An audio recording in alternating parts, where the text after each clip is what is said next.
Muchas gracias, muy buenos días a todos.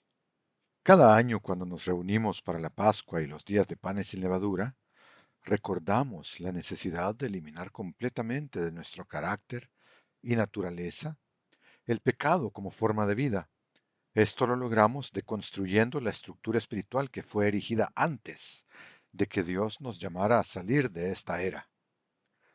Al observar la fiesta de Pentecostés, refrescamos nuestra comprensión de que con la ayuda de Dios, a través del Espíritu Santo morando en nosotros, estamos facultados para comenzar la construcción de un edificio espiritual completamente nuevo. Llevamos a cabo esta tarea utilizando materiales que representan el carácter y la naturaleza de Dios el Padre, evidenciados por el ejemplo de Jesucristo. Y creo que todos los que somos adultos recordaremos que antes de la intervención del Padre en nuestras vidas, todos los que fuimos llamados por Dios siendo adultos, ya habíamos pasado toda nuestra vida hasta entonces como cautivos de la civilización de Satanás. Es útil volver atrás periódicamente y pensar en cómo eran nuestras vidas antes de que Dios nos llamara. Simplemente vivíamos como el resto de la humanidad. Éramos incapaces de discernir otra realidad debido a la influencia engañosa del adversario nuestro sobre la humanidad, sobre toda la humanidad, lo mismo que sobre nosotros. ¿Cómo son los niños que nacen en la iglesia, hijos de miembros de la iglesia? Hay muchos aquí hoy. A diferencia de los que fuimos llamados siendo adultos, a ellos se les ha dado la oportunidad de ser protegidos de esa influencia espiritual negativa en sus vidas, puesto que han sido apartados por Dios. Pueden elegir, si así lo desean, evitar vivir como lo hace la gente que no conoce a Dios y en cambio enfocarse en la renovación completa de sus vidas para reflejar el carácter y la naturaleza de Dios, puesto que sus padres comenzaron ya este camino con ellos desde su nacimiento y les han ayudado en ese proceso desde entonces. Pero independientemente de cuál haya sido nuestro momento de entrada en el estilo de vida de Dios, cada uno de nosotros debe llegar a reconocer que se enfrentará a la misma lucha para completar el templo espiritual que Dios desea que construyamos. Una vez llamados, cada uno de nosotros debe llegar a aceptar la oferta de vida de Dios mediante el arrepentimiento y el bautismo, recibiendo el don del Espíritu Santo, del Espíritu de Dios, a través de la imposición de manos por parte del ministerio, para implantar la naturaleza divina en nuestro interior. La fiesta de Pentecostés que muy pronto celebraremos nos recuerda que es en este momento de nuestro camino espiritual cuando podemos comenzar la tarea de construir una estructura espiritual permanente que dure para la eternidad en el reino de Dios. Vamos a 1 Corintios 3:16 y leeremos hasta la segunda parte y leeremos también la segunda parte del versículo 17. Así es que 1 Corintios 3:16 y segunda parte del 17, donde Pablo está hablando a los hermanos de Corinto a través de una carta, a través de su predicación del Evangelio a ellos. Y dice, ¿no saben ustedes que son templo de Dios y que el Espíritu de Dios mora en ustedes? Porque santo es el templo de Dios, el cual son ustedes. En la sección inicial de 1 Corintios 3, Pablo está corrigiendo a los hermanos por su preferencia de un dirigente de la iglesia sobre otro. Él les recordó que Dios había seleccionado a estos individuos para roles de servicio en el ministerio, para el desarrollo del carácter de santidad en cada miembro de la iglesia, en cada miembro de la congregación en la que ellos estaban. La idea central de 1 Corintios 3, versículo 1 al 15, se refiere a la función del ministerio en su servicio a la iglesia de Dios. Hay principios significativos que cada uno de nosotros puede utilizar a medida que participamos en la construcción de nuestra propia estructura espiritual, personal, para la morada de Dios. Así que en este mensaje, en esta ocasión me gustaría que consideráramos tres aspectos o tres principios expuestos en la instrucción de Pablo en Primera de Corintios 3, que nos ayudarán a completar con éxito la construcción del templo de Dios mientras continuamos nuestro viaje hacia el reino de Dios. Principio número 1. El templo debe ser construido de acuerdo con el diseño de Dios. Debe ser construido de acuerdo con el diseño de Dios. Se nos recuerda en el libro de Éxodo que Dios dio instrucciones a Israel a través de Moisés sobre el diseño y los materiales que debían usarse en la construcción del tabernáculo. Mientras acampaban en el monte Sinaí, les advirtió que debían seguir cuidadosamente las especificaciones dadas para construir aquella estructura en la que la presencia de Dios moraría entre su pueblo. En Éxodo capítulos 25 al 30, Dios describió a Moisés en detalle, con gran detalle de hecho, el diseño de varios elementos del tabernáculo, incluyendo en estas instrucciones el plano para su construcción, los detalles de su mobiliario y los tipos de materiales que se utilizarían en todos los aspectos de su fabricación. Resumiendo estas instrucciones a Moisés, Dios dice en Éxodo 25:9 que debían construirlo conforme a todo lo que Él les había mostrado. ¿No? Dice ahí, conforme a todo lo que yo te mostraré, todo lo que te estoy revelando, el patrón, o podríamos decir hoy, el plano del tabernáculo y el diseño de todas sus cosas básicas, debían hacerlo exactamente así. No debía haber ninguna desviación de las instrucciones de Dios sobre cómo debía construirse esta estructura, en la que Él moraría entre su pueblo. En Primera de Corintios 3, ¿cuál fue el consejo de Pablo a los ministros ordenados, aquellos que habían sido ordenados como ancianos y que ayudaban a los miembros de la iglesia a erigir una estructura adecuada para la morada de Dios? ¿Debería esto describirnos? ¿Debería esto describirnos a cada uno de nosotros mientras nos preparamos para convertirnos en sacerdotes de Dios bajo Cristo durante el milenio y el período de tiempo del último gran día? Vamos a Primera de Corintios 3, versículos 10 y 11. Vamos ahí. Primera de Corintios 3, comenzando en el versículo 10. Pablo está diciendo, conforme a la gracia de Dios que me ha sido dada. Y por supuesto, Pablo fue llamado y ordenado como anciano. Se convirtió en un anciano, en un ministro, y tenía una función especial como apóstol, uno que lleva un mensaje. Eso es apóstol.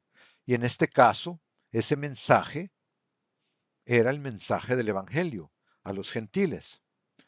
Él dice en el versículo 10, conforme a la gracia de Dios que me ha sido dada, como perito arquitecto he puesto el fundamento. Esta expresión perito arquitecto viene del griego arquitecton, que literalmente quiere decir, en griego, el primero o el jefe que manda a los demás albañiles. En arquitecto, claro, fácilmente podemos reconocer la palabra moderna en español, arquitecto. Sin embargo, lo que Dios está transmitiendo a través de Pablo, como un hábil maestro constructor o perito arquitecto, podría estar más estrechamente asociado no solo con un arquitecto nada más, sino que combinaría las habilidades de un arquitecto, un ingeniero civil y un contratista general, todo en uno. Tendemos a pensar en estas cosas como segmentadas en nuestra sociedad de hoy, que está tan especializada en la construcción. Pero él dice, como perito arquitecto he puesto el fundamento y otro está edificando encima. Pero cada uno mire cómo sobreedifica. Así como el diseño y las especificaciones para el tabernáculo debían ser completadas exactamente como Dios las trazó, exactamente como Él transmitió a Moisés esas especificaciones, cada uno de nosotros debe tener cuidado de cómo construimos sobre el fundamento. Versículo 11. Porque nadie puede poner otro fundamento que el que está puesto, el cual es Jesucristo. Y no podemos andar por allí errantes y haciendo lo que nos dé la gana, hermanos, y estar al mismo tiempo construyendo sobre el fundamento de Jesucristo. Así es que el segundo principio es que la utilización de materiales de calidad es requerida por Dios en la construcción del templo de Dios. Materiales de calidad son requeridos. En Éxodo 25, en los versículos del 1 al 7, Dios describió a Moisés los diversos materiales que eran adecuados para ser usados en la construcción del tabernáculo, sus muebles y aquellas cosas que debían ser usadas en el servicio de adoración. Todo lo que se menciona en estos versículos describía los materiales de mejor calidad que estaban disponibles para ellos de entre los bienes que habían tomado de los egipcios a la salida de Israel, cuando salió de Egipto, como ofrendas que ellos dieron al pueblo de Dios, al pueblo de Israel. Y ellos las entregaban ahora para la construcción del tabernáculo. En 1 Corintios 3, versículos 12 y 13, que sí leeremos, Pablo esbozó una serie de artículos que cada uno de nosotros podría utilizar a medida que construimos sobre el sólido fundamento que es Jesucristo. Al repasar esta sección, es importante reconocer que hay múltiples combinaciones para seleccionar como materiales de base. Pablo señala que la elección de los materiales se reflejará en la calidad duradera y en la destreza con la que construyamos sobre ese fundamento. Vamos pues a 1 Corintios 3, 12 y 13. Allí dice, si alguien edifica sobre este fundamento con oro, plata, piedras preciosas, madera, heno u hojarasca, la obra de cada uno será evidente. Al considerar los materiales que Pablo ha expuesto aquí para que elijamos, ¿cuáles son las posibles combinaciones que Pablo ha descrito que podríamos utilizar en este proyecto de construcción? En primer lugar, Pablo nos informa del valor y la calidad duradera del oro, la plata y las piedras preciosas. Y si nos remitimos a Éxodo 25 al 30, encontraremos artículos similares incluidos en la lista de suministros designados para su uso en la construcción del tabernáculo y de sus diversos muebles. A continuación menciona los materiales de menor calidad o inferiores, madera, heno y paja. Puede que en nuestro mundo actual no cuestionemos el uso de la madera porque es un material de construcción muy común, incluso hoy en día, pero ¿qué hay del heno o de la paja? Un comentario bíblico señala que estos materiales eran, de hecho, cito textualmente, coherentes con lo que sabemos sobre los tejados en la Palestina del siglo I. Eran planos sostenidos por vigas, eran planos y se sostenían por vigas de madera que se cubrían con palos y ramas, que luego se recubrían a su vez con barro y arcilla mezclados con paja, por lo que se consideraban materiales de construcción adecuados para aquella época. Pero estos materiales tenían todos un problema común, y es que pueden ser fácilmente destruidos por el fuego, dañados por fenómenos meteorológicos severos, o sufrir deterioro por el paso del tiempo. La última combinación de materiales es una que fácilmente podríamos pasar por alto al leer esta lista de materiales, pero todos ellos eran considerados apropiados en la época de Pablo. Todos se consideraban disponibles para construir viviendas y edificios diversos, de manera más o menos sólida. Pero la última combinación en la descripción de Pablo es la elección de elementos que comprometen la estructura mediante el uso de una combinación de materiales de construcción inferiores. La analogía espiritual es clara en cuanto a la circunstancia de que debemos evitar tanto la elección de materiales inferiores como la de materiales que comprometan nuestro proyecto de vivir a la manera de Dios. Y eso nos lleva al principio número 3. Las pruebas revelarán la calidad de nuestra construcción. Cada uno de nosotros pasará la prueba para ver si la calidad de nuestro trabajo resistirá la prueba del tiempo mientras seguimos viviendo en el estilo de vida de Dios. El Padre ha diseñado la experiencia humana en esta era para poner a prueba la calidad de nuestra capacidad para prepararnos para futuras funciones de servicio en el reino de Dios.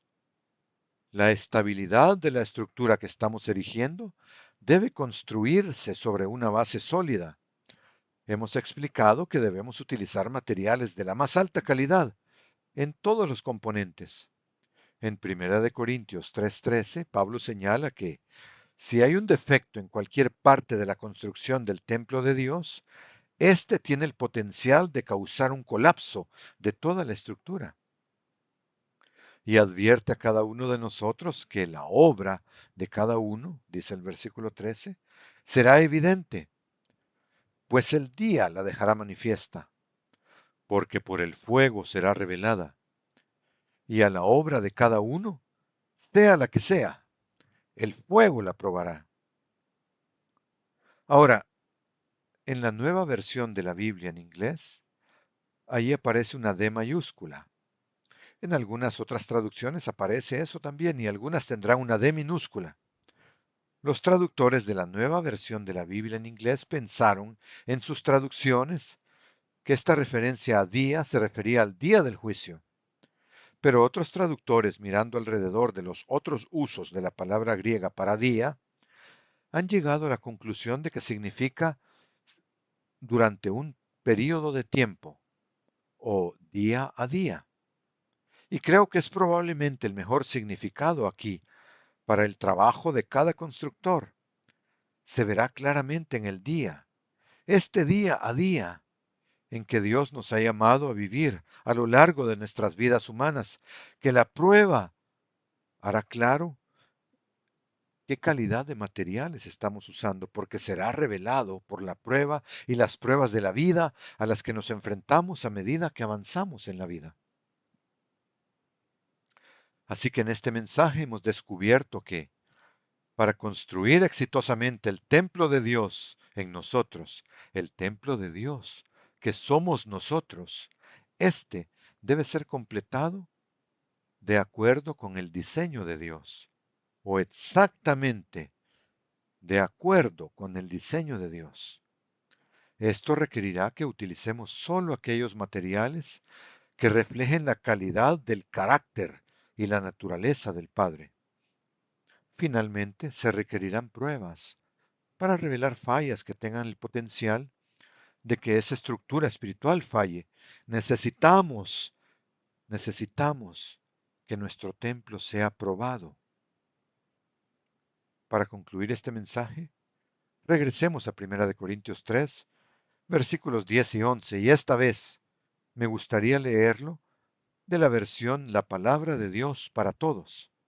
Tiene un poco de énfasis diferente. Aquí Pablo dice en el verso 10, ustedes son como una casa que le pertenece a Dios. Eso somos nosotros.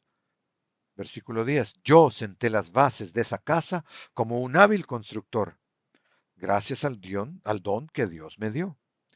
Pero hay otros que construyen sobre esa base, y cada uno debe tener cuidado de cómo construye. La base de todo ya está construida y nadie puede construir otra, porque esa base es Jesucristo.